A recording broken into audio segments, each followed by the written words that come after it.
Welcome back to Tactics Talk with Guido. I appreciate you guys tuning in. Loaded into Lakeville. I'm in my premium 252U Russian heavy tank. It is a tier, I would say, 8.5 tank. A bit on the OP side. Fantastic tank. If you have one, you know what I'm talking about. If you get an opportunity to buy one, I would recommend it, at least as it sits now. Hey, let's talk Lakeville. I'm going to talk two things. We're going to talk about the Valley on Lakeville, both for encounter and standard mode, and then we're going to talk about good brawling tactics in a city. The 252 obviously makes that fairly easy, but we'll discuss that once I get into the city. Let's talk about, though, Lakeville, and specifically the Valley, and a little bit of philosophy about this game. And if you followed me at all, you probably heard several themes that are kind of standard. And number one is go to the critical terrain. Go to the critical terrain. Assume that if it has to be done, you have to do it. So go to the critical terrain. Assume if it has to be done, you have to do it. Why on earth would you ever go to the secondary theater? Okay, that's a sideshow. The Valley is a sideshow. You're playing the percentages.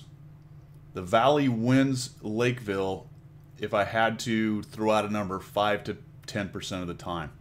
Why on earth would you take yourself to terrain that wins the game or is critical to winning the game only 5 to 10% of the time? That's ridiculous. Now, a lot of people will say, well, I fight better in there. I have a hold down tank. I'm used to it. It isolates the threat. Some of that is true in a vacuum, but my point then becomes, or the question I would ask is, well, why aren't you trying to get better doing something else? Why go to a secondary front, to a sideshow, be semi-effective, not really learn anything, and leave the wins or losses up to everybody else? Why would you do that? Another thing I get back is, well, somebody's going to go there. You've got to protect the flank. Well, reference everything I already said. You know what? Somebody will go there. Absolutely. You're 100% right. Why is it you? Why is it you? All right, here we go. That is enough of the philosophy. I think it plays almost the same whether it's encounter or standard. There's a better argument for going Valley in standard, but better than crap is still mostly crap. Let's leave it at that. Question you have to ask yourself when people make those kind of comments, well, it's better than encounter. Well, as opposed to what? It's better than what? Better than crap? So it's just barely better than crap. All right, so that's enough of that. Like I said, I'm still ranting. Let's get into the city fight. So I'm going to move up here. This is a pretty good spot. I get a nice snap on the Panther too. Good old Russian, supposedly inaccurate gun, spanking that guy. And I get a Type 59, and he gets really aggressive up in there. Now, I like that to some extent, but I don't have enough SA. I can see that a few of the guys in the Valley have seen some people. We've got 2 lit in the city. There's a couple that were headed towards the city, but I don't have enough SA to go raging in there and help Mr. Type 59. So while I appreciate his aggressiveness, I feel like he has potentially overextended. He has a Centurion come up and help him, and now we are dealing with this heavy right here. So brawling in the city requires that you still pay attention to firing lanes and crossfires, and getting up next to that church up in this area is a decent spot, except that it can be swept by fire from back here. So if you try to side scrape on this corner and you pull back at all, and sometimes even if you're hugging against it, they can hit you. That Type 59 is in that position. He can get easily killed by somebody camping right down here. So for the moment, it is not a wise idea to get up there. Now, it is a good follow-on spot, but right now we've got to dig out this defender. So I'm going to go ahead, and since I saw him fire, I'm going to zoom nicely in, and you'll notice I did a couple things right there. First, I went for a weak spot right above his track and below his angled armor. Number 2, I paid attention to his shot. He had just fired, so I knew I was going to reload inside of his next shot right there. And then I was readying as I was reloading, and so the timing was going to be just about perfect. I was going to zoom in just about all the way, reload before him, fire, and get out of the way, and that is exactly what I did. In general, a pike nose tank like the 252 is better straight on, but a little bit of angle helps me pop out and expose a little less of my tank right here. In addition to that, if he happens to hit to the strong side of the angled armor, he's definitely going to bounce. But yes, you don't want to angle too much, because if you flat plate that pike to him, you'll find that they have a better time penning you. Now, this is a time when, and holy cow, the Type 59 lived. Good on you, dude. Took you a lot of hit points there, but now we are looking like we can move up. We have some help, some guys moving up here. Centurion, I6, me and these two mediums, and we're facing 1, 2, 3, 4 tanks right now, and it turns out to be about 6. Actually, one goes down. I'm going to come in here. This guy's coming at me, and I'm going to hit a track. Outstanding. I check my left. Now there's the guys that are up on the middle. You can see that the super is hanging out right here. So I want to be careful about getting into this flat right behind me, because he can shoot through some of those V's and little crevices in those buildings.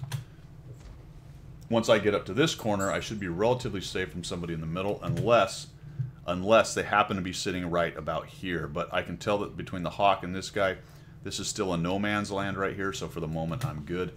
I should not be hitting the side or the butt right here. And now I've got 3 tanks. The 252 is a good tank. I'm not too worried. I time the shots. I know this dude has shot. I'm going to come in here. I have gone to gold, so I've got a lot more pen. And I can pretty much pen more or less at will this T28. If I get a particular low roll, I probably have trouble.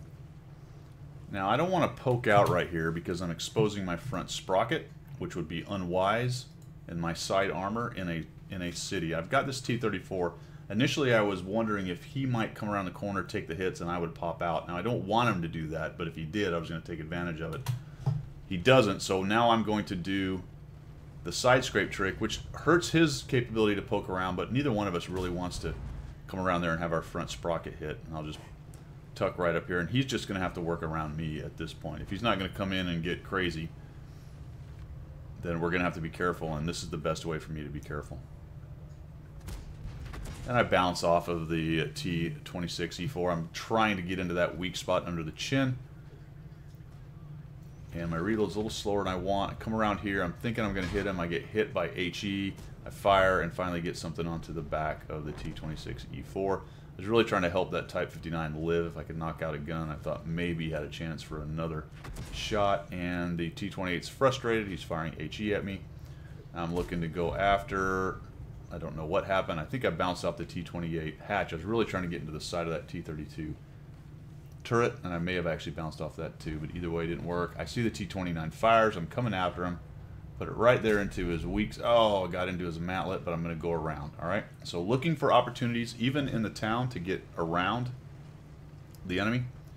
Now, the guys behind me notice what I'm doing, and it takes a while for this to reload. This gun does not reload super fast. I know I'm going to eat one in the side. That's fine.